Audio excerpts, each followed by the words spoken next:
Hi, just a warning, if you're a returning subscriber, you might have already seen this video. I'm repurposing a lot of it from my Sky Island Saga video and just redoing a few parts to make it fit in line with my other standalone movie videos, because I just don't really want this trapped as a segment of a longer video. Also, I took a while to get around to filming the new parts, so the length of my hair might change a couple times. Anyways, enjoy! The first three One Piece movies were all hit or miss, with frankly more misses than hits. While the first movie was inoffensive, it also lacked the flavor that missing crew members like Sanji would have brought to the table. The second movie was filled with great action sequences, but a rather boring plot, and the supporting characters just weren't very interesting. The third movie was just kind of bad. Through trial and error, Toei had failed to learn the right balance between non-canon adventures and maintaining the status quo with the regular cast. That is, until March 1st of 2003, when One Piece's fourth theatrical film was released. One Piece the movie Dead End Adventure is the fourth One Piece movie to be produced by Toei Animation, but unlike the previous three, it was released independently of any special Toei events following the dissolution of the Toei Anime Fair in 2002. That also means that since it isn't a double feature, it actually has a full runtime. 95 whole minutes instead of just 55. If sacrificing Digimon is all it took for longer One Piece movies, I'm surprised they didn't do it sooner. Let's start with a simple summary of the film. I'm going to be skipping over a lot of detail, so you should watch the actual movies if you can find a copy of it. The movie starts, as all great anime-only material does, with the Straw Hats being pursued by a group of Marines captained by this guy, Drake. Keep him in mind for a while later down the line. Nami, being the world's greatest navigator, is able to guide the Going Merry through a storm to a safe port in Hannibal, helped by the fact that Drake gets a call from HQ concerning him with bigger fish. That fish being a suspiciously large gathering of high bounty pirates, namely a marine trader named Gasparde. While on Hannibal, Nami points out that the Straw Hats are flat broke and asks the bartender about earning money after a mysterious guy flashes 200 berries and gets let into a secret entrance. Side note, whoever animated these shots was 100% horny, which makes this screenshot where the bartender calls the Straw Hats just kids very funny. The Get Rich Quick scheme turns out to be a biannual race to a random port with a prize of 300 million berries. Among the contestants are two giants, a fishman named Willie who allegedly rivaled Arlong,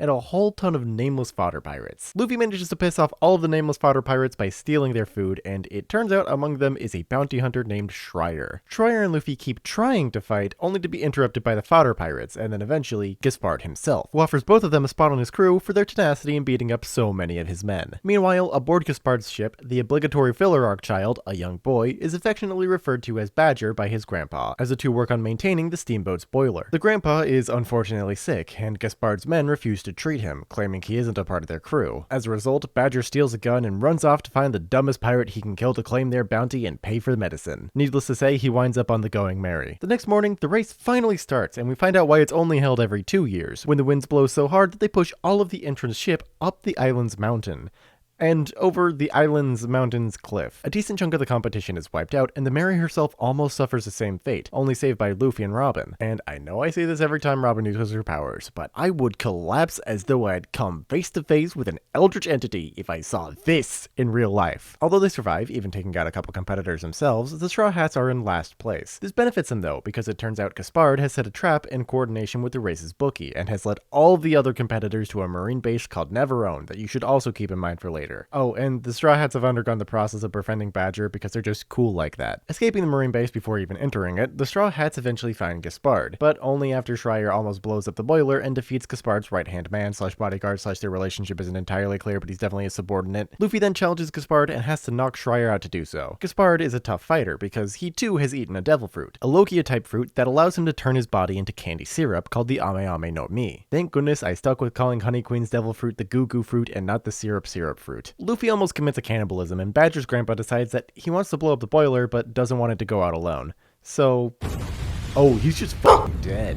Leaving Luffy and Gasparde left to fight on a sinking ship with an approaching cyclone. Luffy wins using the power of Sanji's cooking tips and is in turn saved by the not actually dead old man. Oh, and Badger is actually Schreier's long thought dead sister that the old man saved and adopted when Gasparde burned down Schreier's town and stole the steamboat. And everyone lived happily ever after, except for the Straw Hats who didn't win the race because Drake was waiting for them at the final port. One thing I want to point out with the One Piece movies, at least these early ones, the Straw Hats aren't allowed to grow or change as characters. That leaves an interesting problem. How do you write a movie where the characters aren't allowed to have a proper arc? The answer is simple. Just add new ones that can. In One Piece the movie, it was the Odin Kid. In Clockwork Island Adventure, it was the Thief Brothers. In Chopper's Kingdom, it was Mobambi. And in Dead End Adventure, it's Schreier and Badger. So we're gonna analyze them, starting with Schreier and his incredible drip. Schreier starts off as a very mysterious character. We even spend most of the movie wondering how strong he actually is, since his fight with Luffy gets cut short before it can even begin. When he actually joined Gasparde's crew, I was left wondering why, since he seemed to be closer to Zoro in characterization until that point. And he isn't on screen as much as his sister, so his machinations of revenge against Gasparde are left stewing in the background right up until the climax begins and he fights Needless, who I thought was named Needles right up until I spell checked his name. The fighting against Needless is very raw. Neither have devil fruit powers or even very high durability, so they're constantly hurting each other in visceral ways. Schreier starts the fight by breaking Needless's arm with a shovel. Schreier also shows himself to not just be a strong fighter,